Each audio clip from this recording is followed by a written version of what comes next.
87,000 signatures.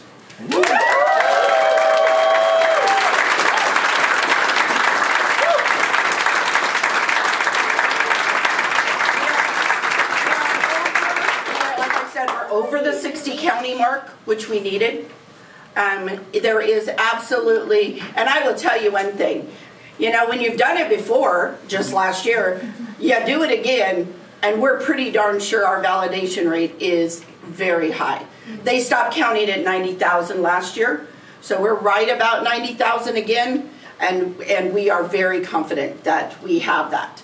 We will be moving forward as we go. But we really want to make sure that the message is out there that we care about kids. This is why we do this. We care about all kids. We don't get to discriminate against kids because of their learning needs or because of their family situation or because of what their zip code is or because of what their religious beliefs are.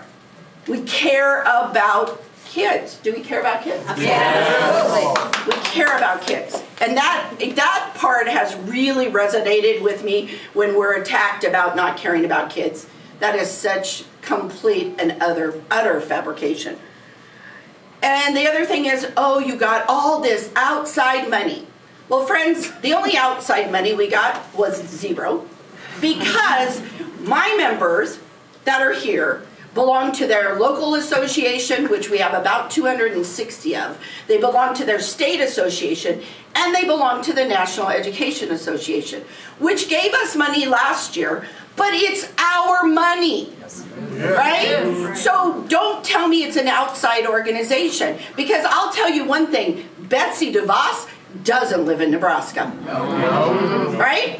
And so when Senator Linehan and takes her billionaire friend Betsy DeVos and does all these tricks to try to block Nebraskans from voting, and it didn't work. As I say to my grandkids, all 12 of them, when they make me upset, don't poke the bear. They poked the bear, friends, and we turned around and we took these 2,800 volunteers and we had 800 signing events across Nebraska, and we're going to repeal Section 1 of LB 1402 on November 5th.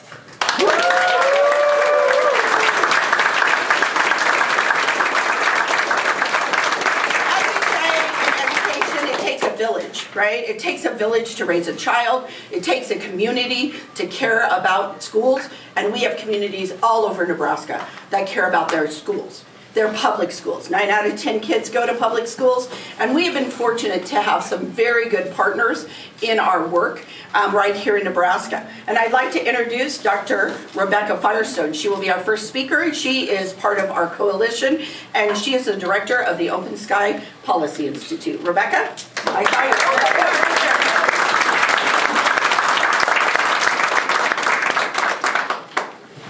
Thank you, Jenny. Thank you, volunteers. Thank you, teachers. And thank you to everyone who has worked so tirelessly this summer on yet another petition drive to protect our schools. Strong public schools are an investment in the future of Nebraska, and we heard loud and clear all summer long that our neighbors are deeply committed to maintaining the schools and the communities where our children can learn and thrive. I'm Dr. Rebecca Firestone, Executive Director of Open Sky Policy Institute, and the success of this grassroots petition drive is a celebration of Nebraskans actively engaging in policy decisions about kitchen table, bread and butter issues like how we pay for our schools. Open Sky has taken an extensive analysis of the school privatization efforts making their way across the country in recent years, and the evidence base very clearly shows that policies to divert public funds to private schools fail to meet the needs of all children, and if anything, they actually widen the opportunity gap. In fact, most of the students they serve are already accessing private education. Our neighbors in Iowa, just across the river in Missouri, have just concluded their universal voucher program's first year, with only about 13% of the students in that program having ever attended a public school previously. So those dollars are going to kids who are already in private schools. Furthermore, 54% of the Iowa scholarship recipients came from just 10% of Iowa counties, leaving out rural families. Nebraskans can expect a very similar result from Section 1 of LB 1402, given that just 48 of our state's 93 counties, 48 of our 93 counties have no private school. We know Nebraskans care deeply about their taxes and where their tax dollars are going. As this referendum moves forward and we prepare to discuss school funding at length in the upcoming special session of our legislature, we at Open Sky look forward to sharing with Nebraska taxpayers the immeasurable return on investment they make in our students' education and in our children's well-being. So thank you. We have also with us today Brad Christian Salas from the Nebraska Civic Engagement Table. Brad, come on out. How's it going, everyone? I'm Brad Christian Salas, Director of Power Building with the Nebraska Civic Engagement Table and the Second House Collaborative. I'm here today for a few reasons, but the most important reason to me and why I'm so excited to be here is that we get to celebrate the power of everyday people and everyday Nebraskans. You know, black, white, brown, urban and rural, everybody stepped up and made sure we got this work done. And it's a really powerful thing. And when I think about what that means to the spirit of our democracy, I'm so inspired. As a kid, whenever I would get in trouble, my mom would make me write essays on different civil rights leaders and the civil rights movement. And I got in trouble a lot, so I wrote a lot of essays. And it really seemed like it was a punishment at the time. But my mom, a former teacher, was brilliant, and what she was giving me was inspiration.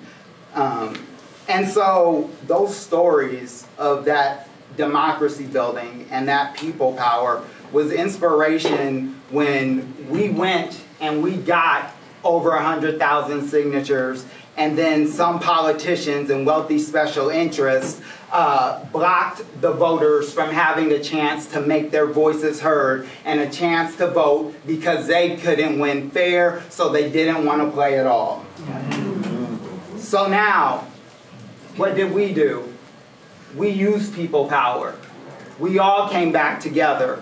We got the necessary signatures to get back on the ballot because Nebraskans know that democracy is hard work, and Nebraskans know that the salvation of the state is in the watchfulness of the citizen.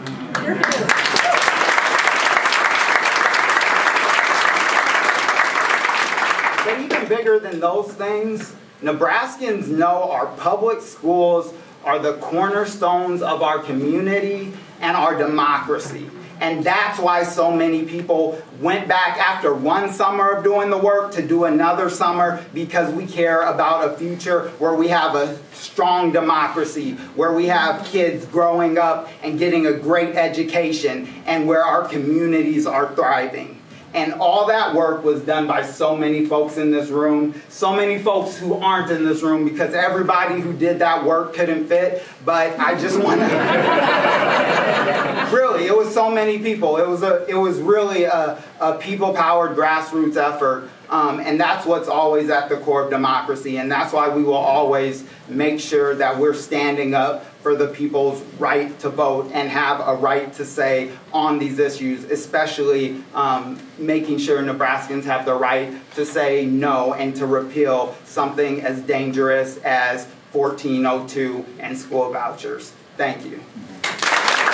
Not that I want to do these press conferences all the time, but I always learn so much. And as a grandma, I'm like, okay, not take the iPad, I'm going to make them do racing. What we're going to do. Our next speaker is Andy Grosshans, and he is a member of the Waverly School Board. Andy, come on down.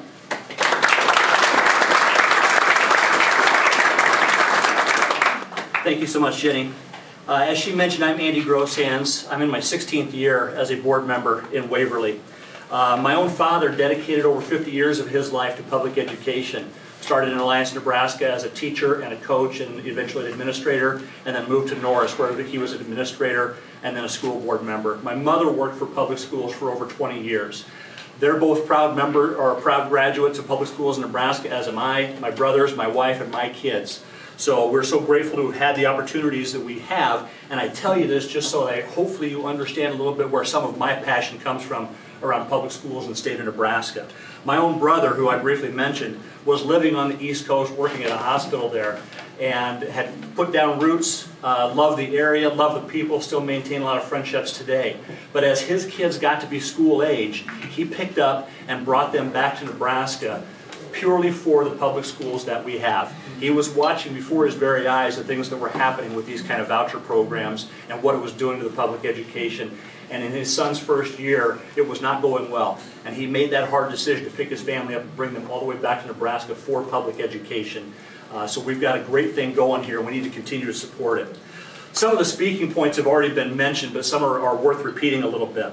Public schools are accountable to the public, right?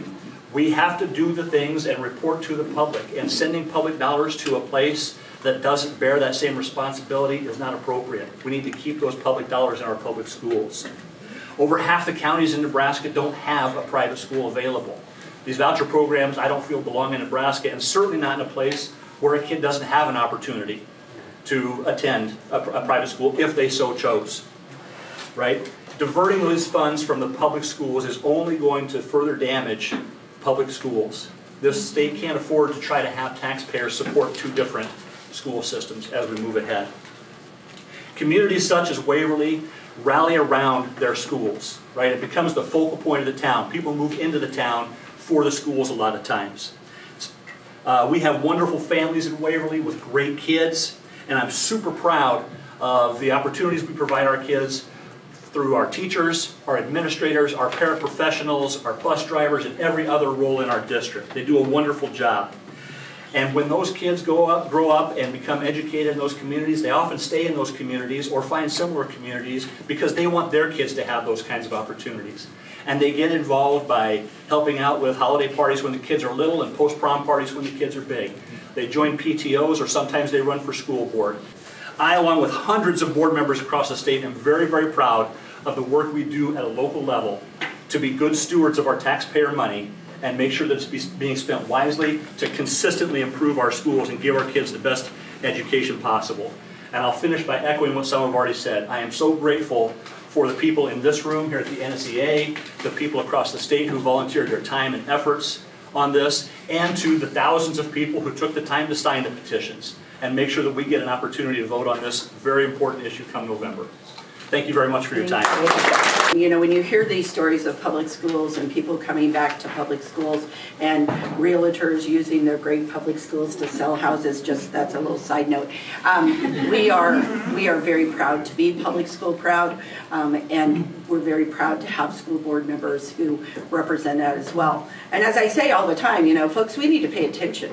We need to pay attention to what's happening. What's happening in other states, that's other states. It shouldn't be coming to Nebraska. We're the 49th state in the nation to adopt any kind of voucher, private school, you know, tax incentive, whatever you want to dress it up and put lipstick on it. It's still the same. It's a voucher. And we don't want to be Arizona. We don't want to have $10 million worth of vouchers now going to almost $1 billion. We need to pay attention, we need to educate, we need to talk about it.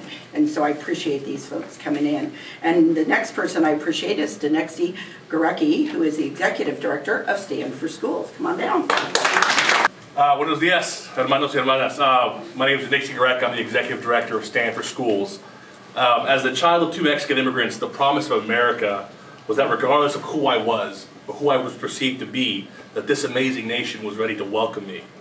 That this society will provide me with every opportunity I needed to succeed. When I moved to Nebraska and traveled to every corner of this amazing state, there was something that stood out to me. A denominator that overcame political, geographical, and generational divides, and that was a love for our public schools. It's that love of public schools that led privatizers to be so afraid of keeping our public schools public. Nebraskans have managed to avoid the disasters that we've seen in other states. Nebraska's public schools are the envy of educators across the country precisely because we haven't chased trends like other states. This is the goal that we should strive for. No vouchers, no charters, and the very best public schools in the country.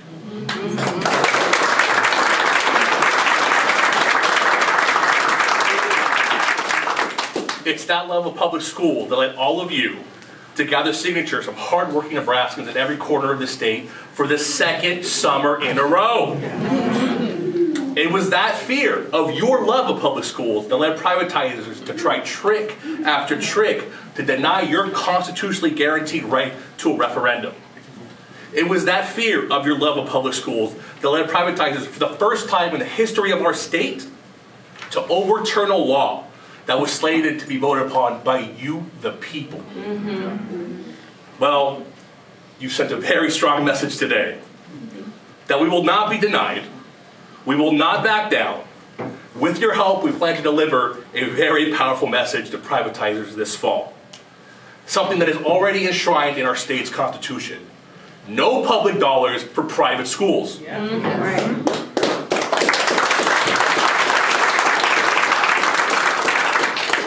So to my friends and my amazing public school supporters here today, thank you for your work. I hope you're ready for more. I hope you're ready to fight, because we need you this fall.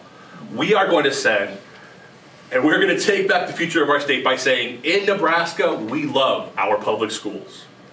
I'm beyond proud to be here with all of you today. Thank you, and be ready for the fight to come. We have Cynthia Peterson, who is the president of the League of Women Voters.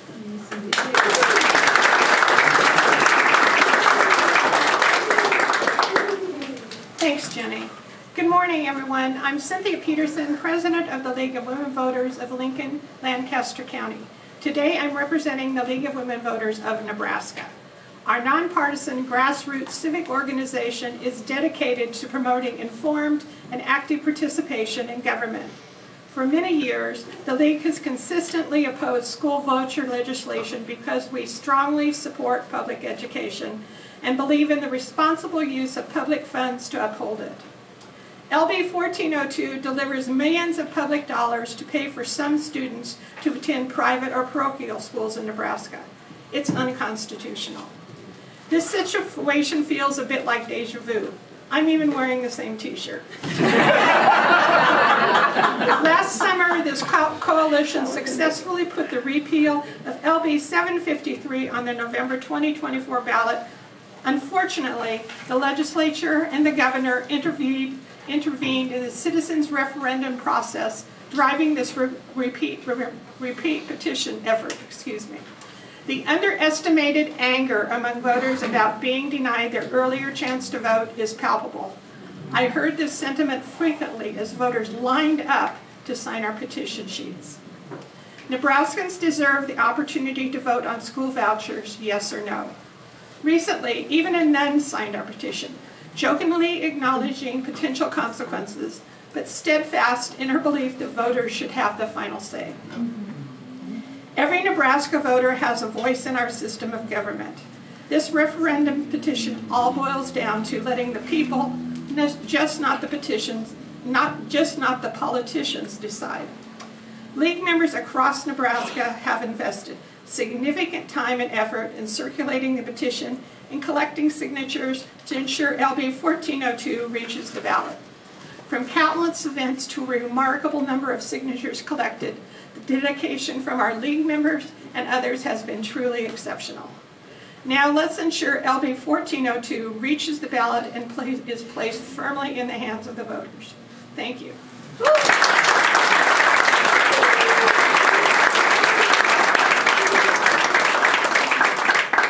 Okay, we love that t-shirt quote because somebody said to me the other day, are we wearing our t-shirts? I go, I don't know, I sleep at night. So, and now I'm proud to introduce Reverend Dr. Carla Cooper from, she does a lot of things, but she works at Doane University, so come on down.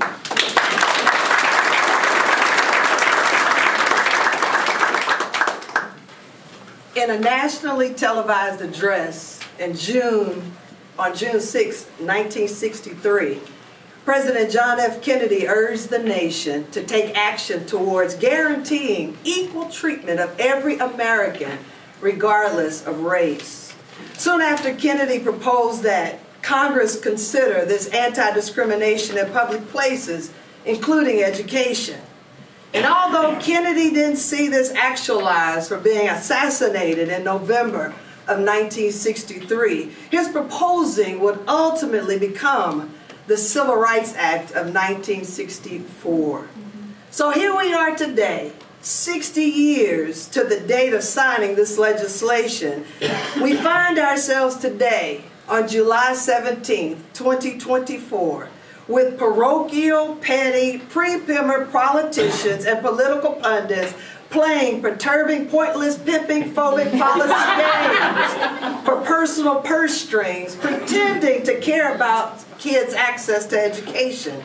My question is why? Why are we even here, especially when we know that public education is the great equalizer, ensuring that all children, regardless of geographical or social location, have access to learning, growing, achieving, and ultimately giving back in service. We are better than the worst of us, and certainly it is incumbent on us to ensure that all children, especially the disenfranchised, marginalized, racialized, born into skin and bodies and socially located with limited access, have every opportunity through education that encourages dreams and imagination that lead us into ways in which we live out in this world. I don't know about you, but I'm tired of ignorance. So don't play with children who not only are our future, but our gift, our present for today. If we don't get this right, wrong will always be the lot of our lives in this state that boasts as the good life state. So don't miss it. It's time to send evil and the mean back to their dark designated place. I didn't say it was hell. I said back to their dark designated place. And let the light of public education enlightenment rise up, stand up, go vote, because we have signed these petitions.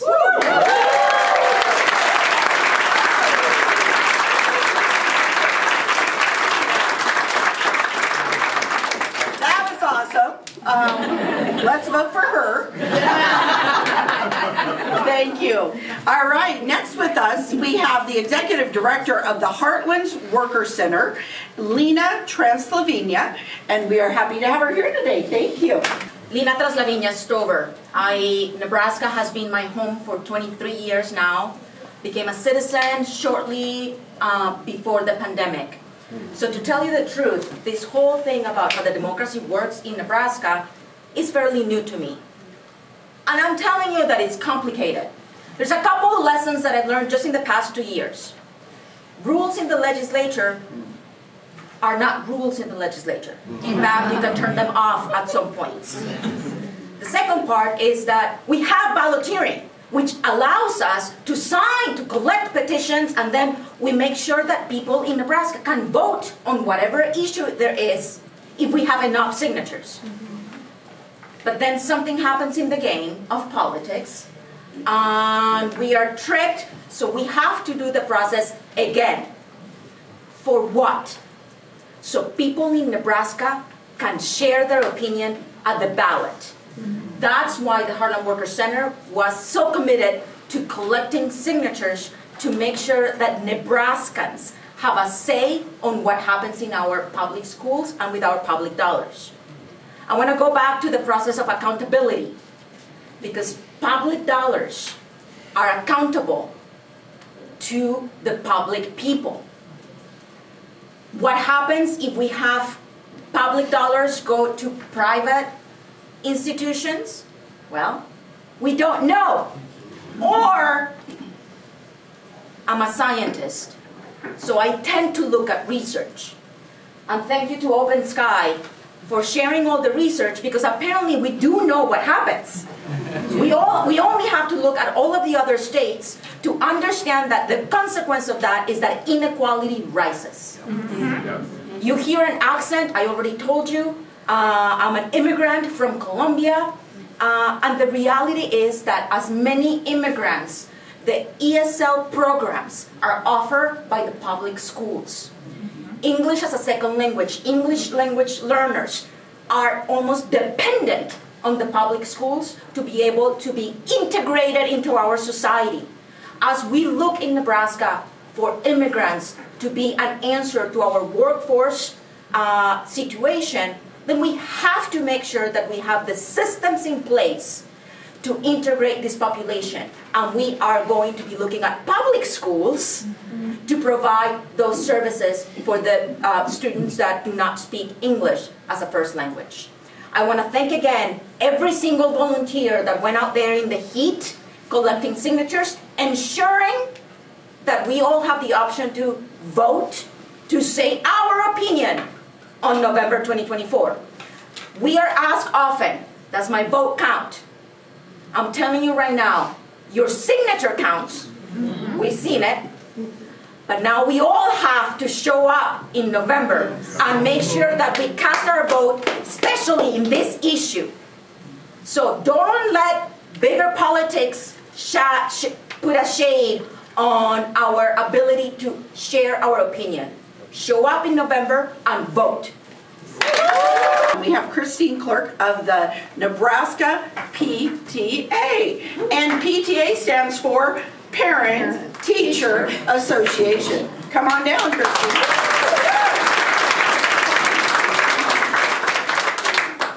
Good morning, all. I am Christine Clare. I'm a proud public school parent, active PTA member, and a member of the executive committee of the Nebraska PTA, assisting Molly Gross with legislative advocacy. PTA's mission is to make every child's potential a reality by engaging and empowering families and communities to advocate for all children. We value collaboration, commitment, diversity, respect, and accountability. Nebraska PTA is proud to stand with the Support Our Schools Nebraska Coalition.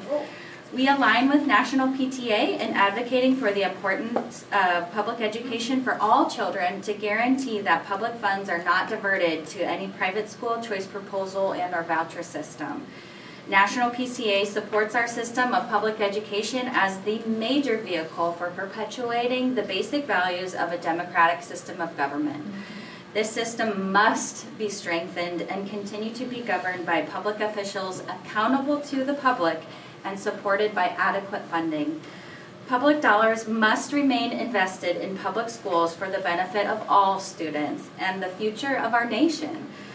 We are also grateful for the individuals who have signed the petition and collected signatures so that we might continue the Nebraska tradition of strong public schools in every corner of our state. Thank you.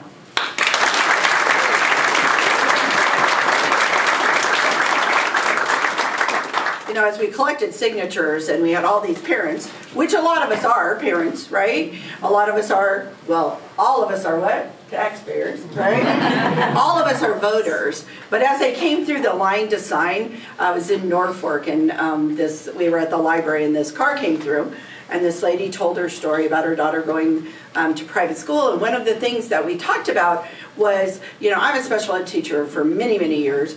And we talk about kids with different learning needs and that they don't have the same ability to get the services. Well, this mother, her daughter was highly, highly gifted.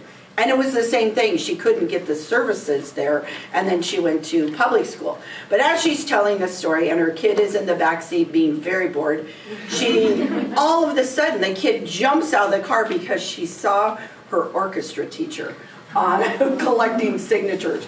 And I saw that all over. These kids would see their teachers and just be thrilled and wonder why they were in that t-shirt in the public library, but they loved their teacher and they came out and we heard these stories everywhere, and it's so important for people to tell those stories. And part of this gathering, you know, this 87,000 signatures, but part of it was relationship building as well, talking to people, understanding where are they coming from, whether they're coming from Colombia, whether they're coming from Mexico, their family, or whether we're in another part of the state where people are talking about agriculture and how important their public school is in Hyannis, Nebraska, or Harrison, when there's not a private school within 200 miles of that school, right? So we need to remember to talk about all of those things as we're talking to people about voting in November.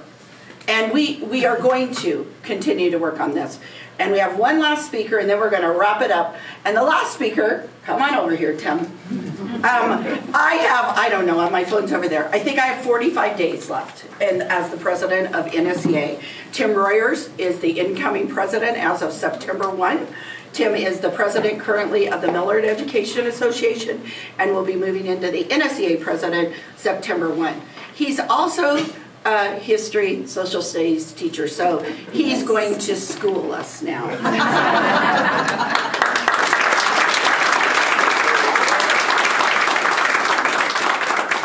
The challenge of speaking last is, did other people say, my very first quote was, but it's a great quote, which is the salvation of the state is the watchfulness of the citizen. But that theme hits home today with why we're here.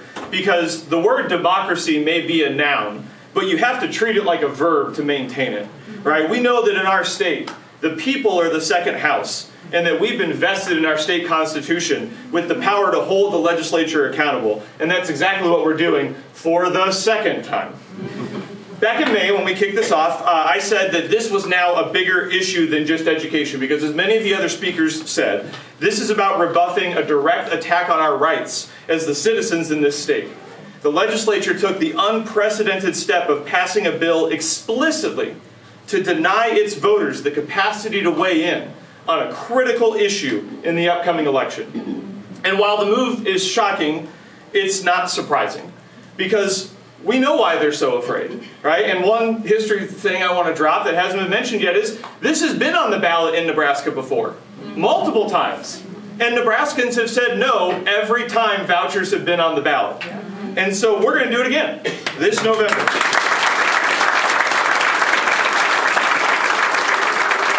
Now, if there's one thing that's been grinding my gears that Jenny's already alluded to, it's that our opponents are somehow trying to capture the narrative that they're the ones that are trying to do this for all kids, right? That's what they're saying. We know that's not true. The record makes it clear their goal is to undermine public education and profit off of schemes like Section 1 of 1402. And if you don't believe me, let's get into the details a little bit, okay? If this was really about helping all kids, why did one of 1402's biggest supporters, Senator Wayne, introduce LB 1230, which would have restricted public option enrollment in this state, which we've had since 1989? If this was really about helping all kids, why did 31 senators vote against AM 507? It was an amendment that would have simply prohibited discrimination for any students that go to a private school using these funds. And it specifically talked about denying discrimination based on things like special education services. And 31 senators voted that they didn't want to have that in the law. So if they're really about all kids, why did 31 of them vote that way? And if this was really about helping all kids, why did Senator Linehan introduce LB 987? It was a bill that initially we thought we would like. It said all schools, public and private, would administer the same tests and post the results. So that way every school in the state would have the same measure of accountability. And we were like, oh, okay, that's actually kind of a good idea. But then on the day of the hearing, she amended the bill to only apply to public schools. She wanted only public school accountability. She didn't want private school accountability. And if members of the legislature really cared about helping all kids, why are they about to go back to a special session and rip local control away in this state? Why do all of a sudden lawmakers in Lincoln think they know better than community members in Bertrand or Broken Bow or Bellevue about how to best meet the needs of their kids? And I'm hitting this point home because as a teacher, I believe it's fundamental to my calling that we serve all kids, no matter what, and that we meet them where they are when they step foot into our classroom. Right? We talked about English language learners earlier. I did a building visit at one of our elementary schools. It was the third to last week of school, and a family had just immigrated. And the school said, come today. We're going to start working with you right now. They didn't care that it was 3 weeks until the end of the school year. That girl knew one word of English on day one. And they welcomed her and cared about her just like she had been there the whole year. That's the mission, and that's what we're fighting for. And I'm going to finish by saying this. I addressed the NSEA members here, I addressed them in April, and I said, I'm not worried about 1402, I'm fired up about 1402. And the reason I felt that way is because then, like today, I'm in a room full of people who know how to be a part of the solution, right? I am more proud of the 87,000 signatures we got this year than the signatures we got last year. You know why? We had 18 fewer days to do it. We had to start during the school year this time, unlike last year, and we were going up against a number of other petitions this summer, unlike last time. And, by the way, if we had those full 18 days, our volunteers collected signatures this year at a higher rate than they did last year. We just had 18 fewer days to do it. So, and a lot of people would have looked at those obstacles and said, no, but not us, because we know what's at stake. And I am so proud of everybody because we're going to get this on the ballot so we can make sure our public schools stay strong in Nebraska in November. Thank you, everybody. We want to teach everybody. But what we also want to do is make sure that we listen to the people. And when the unicameral was founded, they said, this is one house. When I talk to people all over the country, they're like, what? One house? What are you talking about? Yeah, well, they didn't have a very good history teacher, but unicameral, right? But then who did they say the second house was? The people. Yeah. We are the second house. We need to remember we're the second house. And yes, those 49 people, yep, they have good hearts and they're doing work, but they're representing all of us. And they need to stop doing trickery. And the special session, don't even get me started on trickery, right? So friends, we are here. We thank you very much for taking the time to come. And I'm going to introduce someone who's going to get mad at me. But Brian, come on down, please.